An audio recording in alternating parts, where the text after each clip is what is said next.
Hi there, this is Ed Groenhart here again with another video blog for the Cambridge Family Chiropractic Centre. I'm going to talk today about the way that we run our lives from the point of view of how busy things can get. As you probably know, just as well as myself and Joe know, it's pretty tough when you're running a career or a business, looking after a family, looking after the home, and keeping everything juggled. Basically, it feels often like that. A colleague of mine quite often talks about wearing hats and having lots and lots of hats on your head and having to keep swapping them around.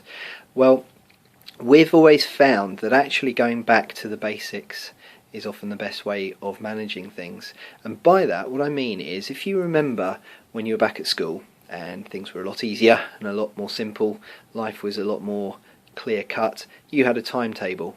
Now, when I was at school, we used to have a little timetable that we had on the back of a book, and that was on there. We'd have to add things in terms of things like after school activities and sports and that sort of thing, and eventually it would become a routine. In fact, very, very quickly it would become a routine.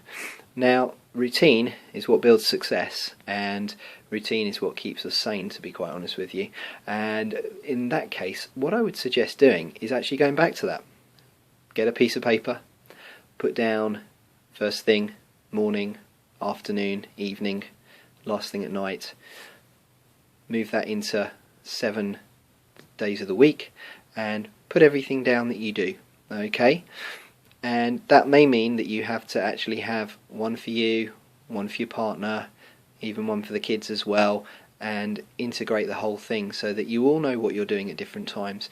It's so important. It's great to have a family calendar, but it's even better to have a family timetable, because then you've got yourself a routine that you can structure things around. And of course there will be stuff that comes into play as a one-off here and there, but that's what life's all about. But if we have that routine, of course, then we can certainly keep ourselves a little bit less stressed out and build some success from there.